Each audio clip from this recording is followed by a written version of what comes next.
¿Qué es Música por un Cambio? Música por un Cambio es un proyecto dedicado a combatir mediante la música el racismo y la discriminación en México y en Estados Unidos.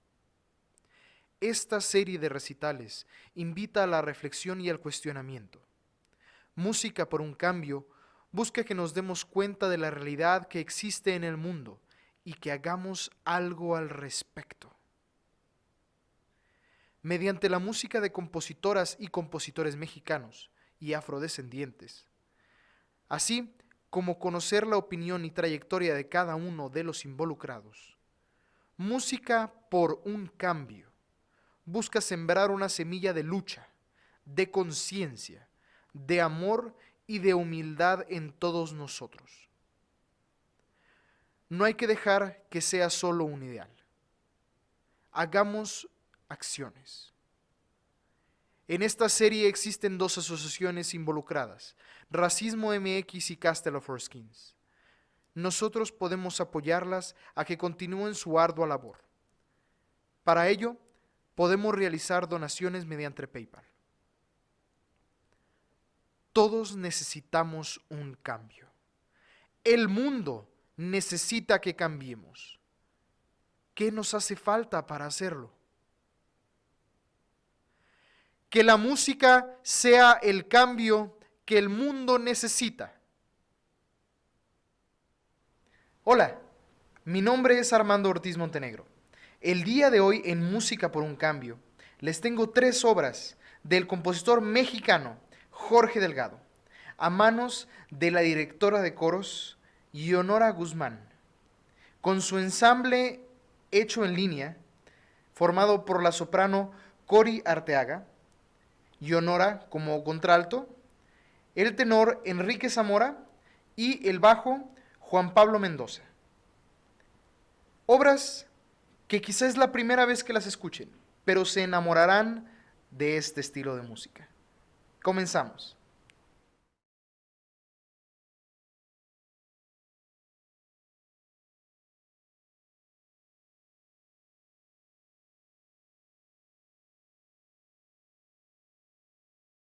La flor es tu secreto.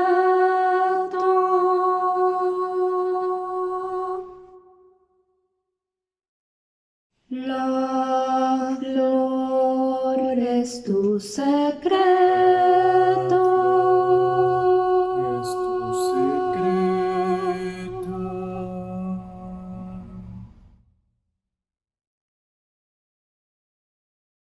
La flor es tu La secreto. flor es tu secreto.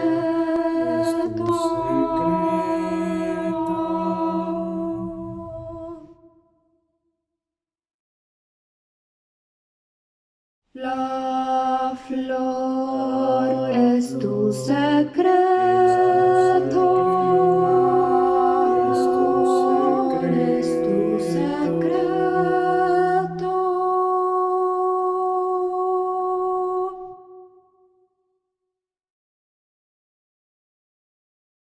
La flor es tu secreto.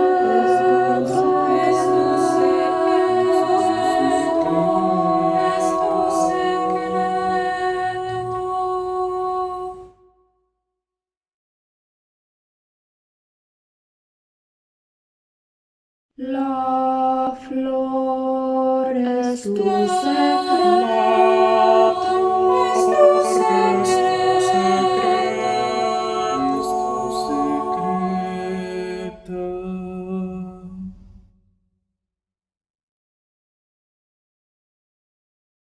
La flor es tu